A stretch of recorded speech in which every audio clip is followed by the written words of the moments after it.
Bismillahirrahmanirrahim. Assalamualaikum warahmatullahi wabarakatuh. Saya Sri Ramadini Tanjung dari kelompok 5 mata kuliah Metodologi Islam akan mempresentasikan makalah kami yang berjudul Model Penelitian Agama Islam 2, mencakup ilmu tafsir, hadis, dan fikih.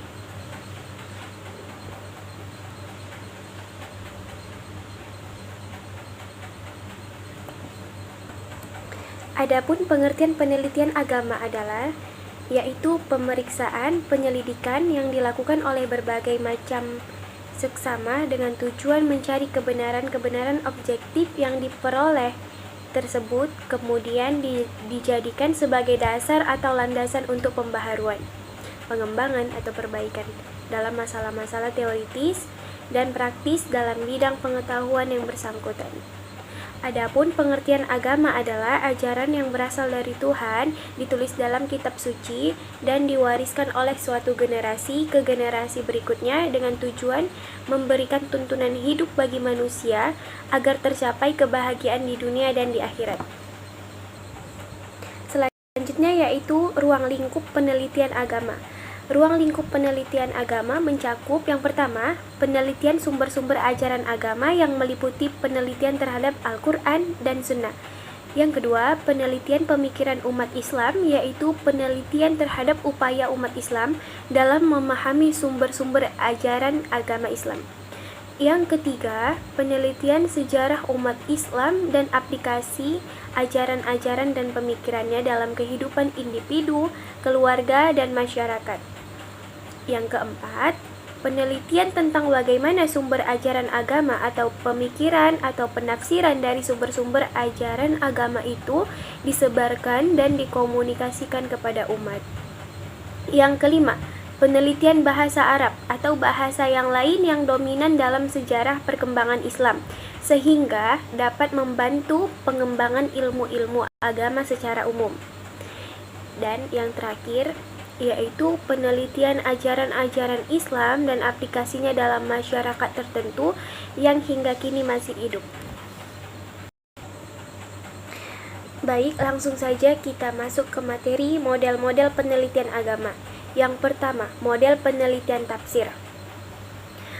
Untuk corak penafsiran saat ini, Abud bin Nattah mengemukakan 3 model penelitian tafsir, yaitu model yang dilakukan oleh Quraish Shihab, Ahmad Asy-Syarbasi, dan Muhammad Al-Ghazali. Tafsir berasal dari bahasa Arab yang berbunyi fassara yufassiru tafsiran, yang berarti penjelasan, pemahaman, dan perincian.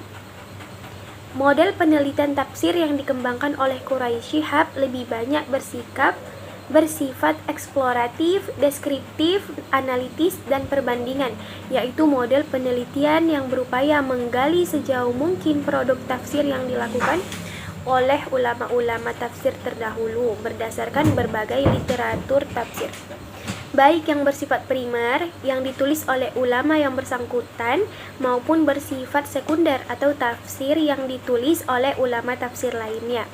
Data-data yang dihasilkan dari berbagai literatur tersebut lalu dideskripsikan secara lengkap serta analisa dengan menggunakan pendekatan kategorisasi dan perbandingan.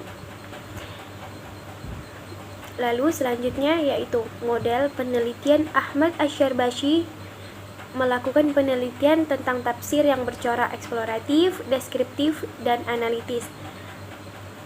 Selanjutnya Muhammad Al-Ghazali melakukan penelitian tafsir yang bercorak eksploratif, deskriptif, dan analitis sebagaimana halnya yang dilakukan oleh Quraish Shihab. Sedangkan sumber yang digunakan adalah bahan-bahan bacaan atau kepustakaan yang ditulis oleh para ulama tafsir terdahulu.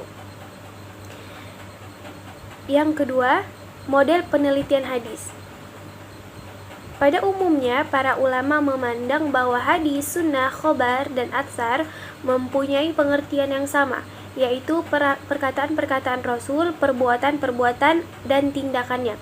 Bahkan bukan yang datang dari Rasul saja, juga dari sahabat dan tabi'in. Akan tetapi, ada yang mengatakan bahwa pada hakikatnya, hadis dan sunnah itu berbeda. Hadis adalah yang disandarkan untuk Nabi walaupun hanya sekali terjadi sepanjang hidup, walaupun diriwayatkan oleh seorang saja. Menurut Abu Dinata, terdapat beberapa model penelitian hadis pada periode belakangan ini, yaitu model Quraisy Shihab. Dalam bukunya yang berjudul Membumikan Al-Quran, Quraisy Shihab meneliti tentang kebenaran hadis, yaitu tentang hubungan hadis dengan Al-Quran, fungsi dan posisi hadis dalam tafsir. Bahan-bahan penelitian yang beliau gunakan adalah bahan kepustakaan, yaitu sejumlah buku yang ditulis oleh pakar di bidang hadis termasuk Al-Quran. Sedangkan sifat penelitiannya adalah deskriptif analitis. Yang kedua, model Mustafa Asy-Syibai. Penelitian yang dilakukan Syibai bercorak eksploratif dengan menggunakan pendekatan historis yang disajikan dengan deskriptif analitis.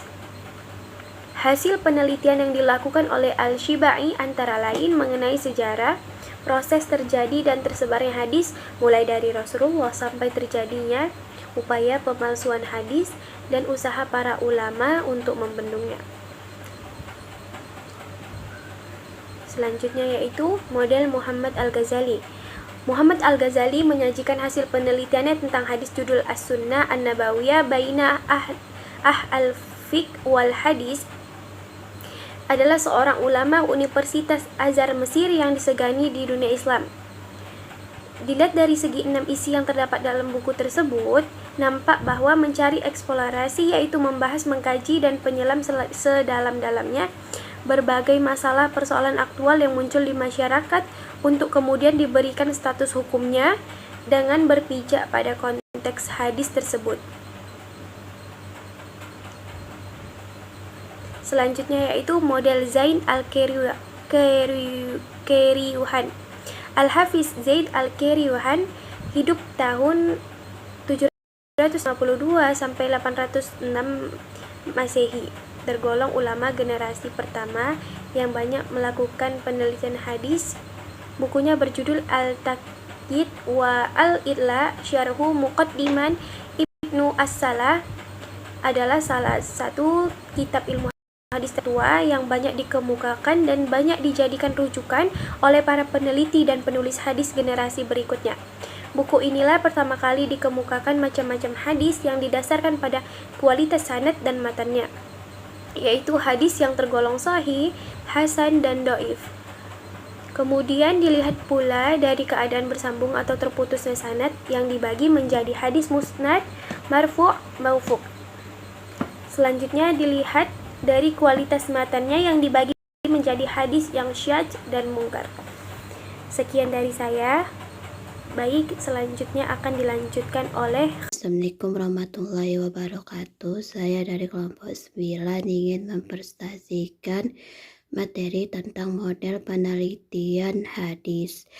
Menurut Abu Dinata, terdapat beberapa model penelitian hadis pada periode belakangan ini, yaitu yang pertama, model Quraisy Shihab. Dalam bukunya yang berjudul Membumikan Al-Quran, Quraisy Shihab meneliti tentang kebenaran hadis, yaitu tentang hubungan hadis dengan Al-Quran serta fungsi dan posisi hadis dalam tafsir. Sedangkan sifat penelitiannya adalah deskriptif analitis. 2. Model Mustafa Al-Syibai. Hasil penelitian yang dilakukan oleh Al-Syibai antara lain mengenai sejarah, proses terjadi dan sebarnya hadis mulai dari Rasulullah sampai terjadinya upaya pemalsuan hadis dan usaha para ulama untuk membendungnya. 3. Model Muhammad Al-Ghazali. Di dalam bukunya yang berjudul As-Sunnah An-Nabawiyah Baina Al-Fiqh wa Al-Hadis, salah seorang ulama Universitas Al-Azhar Mesir yang disegani di dunia Islam, khususnya Timur Tengah, dan salah seorang penulis Arab yang sangat produktif.